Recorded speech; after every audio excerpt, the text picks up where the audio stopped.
Perkenalkan, nama saya Marsni Iswa Bedullah dengan NIM 0053. Saya sini akan menjelaskan tentang makalah yang berjudul ayat-ayat dan hadis-hadis tentang dasar ekonomi. Yang pertama tentang pengertian ekonomi Islam.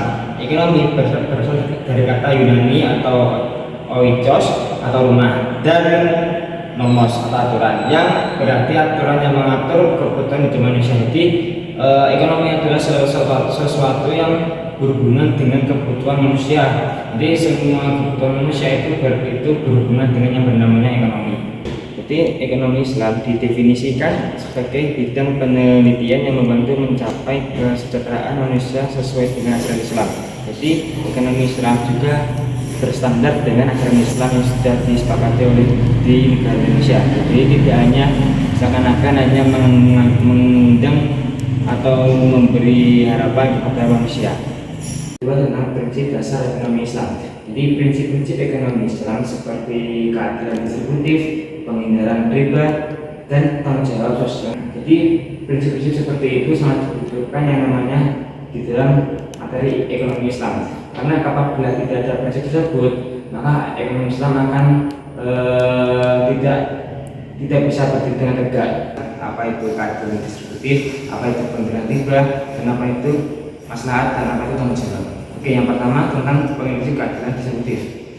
Bertujuan untuk membagi sumber daya secara merata kepada orang atau kelompok yang membutuhkan, mengurangi kesenjangan sosial dan ekonomi, dan memberikan peluang yang sama pada setiap orang. Jadi untuk prinsip ini itu lebih ke yang namanya pengelompokan atau kepada seseorang yang perlu untuk disumbangkan hal yang penting. Terus yang kedua, prinsip penghindaran riba, yaitu melarang praktik mengambil keuntungan tambahan dari pinjaman yang diberikan kepada orang lain. Itu misalnya kayak peminjaman barang, itu kan ada yang namanya tambahan. Nah itu bisa dikatakan riba, dan orang itu tidak boleh mengambil lebihan atau keuntungan yang diberikan oleh seseorang tersebut atau orang yang meminjamkan barang. Terus yang kedua, prinsip maslahat merupakan prinsip kebaikan dan keuntungan yang mencakup dimensi material dan spiritual, individu dan sosial, serta di duniawi dan akhirat. Jadi ini tuh lebih menuju kebaikan atau dan keuntungan yang mencakup antara duniawi dan di akhirat.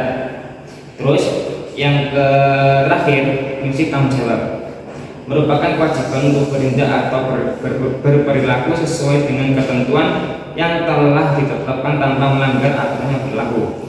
Hal ini sangat dibutuhkan, sangat dipentingkan yang namanya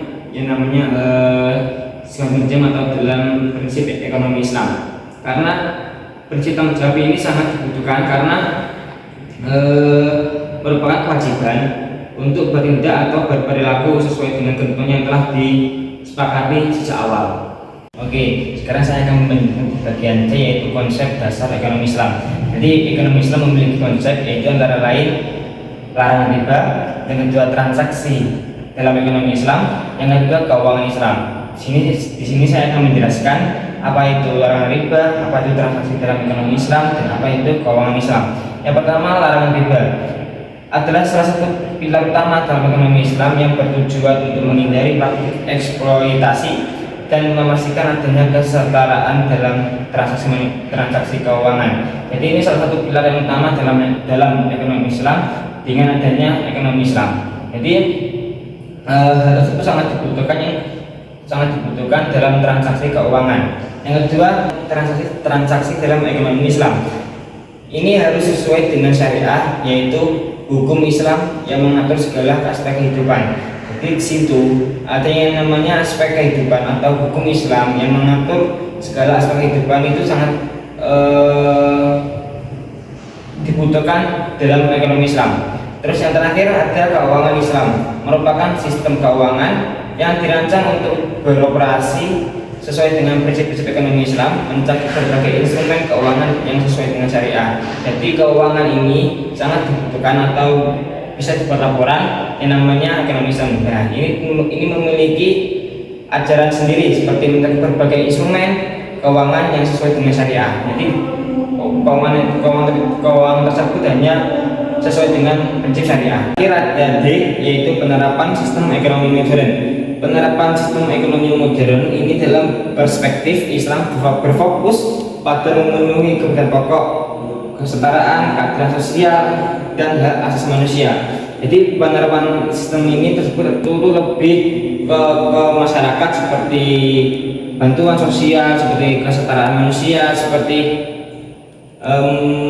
memberikan hak asasi manusia yang harusnya dibutuhkan. Terus di sini ada 3 poin penting dalam penerapan sistem ekonomi modern, yaitu yang pertama rasionalitas. Pengambilan keputusan ekonomi harus didasarkan pada analisis yang logis dan rasional untuk mencapai efisiensi. Yang kedua, keadilan sosial, memastikan bahwa semua individu memiliki akses yang sama terhadap sumber daya dan kesempatan serta mengurangi kesenjangan antara kaya dan miskin. Ada keberlanjutan, mengedepankan praktik ekonomi yang tidak hanya menguntungkan secara finansial tetapi juga ramah lingkungan dan berkelanjutan untuk generasi mendatang. Jadi untuk yang terakhir ini, praktek ini lebih ke tidak hanya menguntungkan manusia tapi juga untuk bagaimana mengedepankan praktek yang lebih baik dan berkelanjutan untuk generasi yang akan datang untuk meneruskan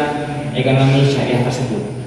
Yang terakhir yaitu kesimpulan, ekonomi Islam menawarkan pendekatan yang berkomprehensif dalam mengelola sumber daya dan ekonomi melalui dengan keadilan, tanggung jawab sosial, dan artinya yang namanya keberlanjutan. Dengan menerapkan prinsip-prinsip ekonomi Islam diharapkan dapat terciptanya masyarakat yang lebih perspektif, lebih baik daripada sebelumnya, dan adanya keadilan dan sejahtera, serta mampu menghadapi tantangan ekonomi global yang saat ini kita lakukan, seperti banyaknya perubahan iklim atau sistem yang ada di Indonesia dengan cara yang sesuai dengan nilai-nilai Islam. Jadi meskipun kita merubah dengan global atau iklim yang ada di Indonesia, maka kita diusahakan merubahnya dengan ajaran-ajaran Islam yang sudah diterapkan di Indonesia atau di negara kita. Mungkin itu saja dari saya. Wassalamualaikum warahmatullahi wabarakatuh.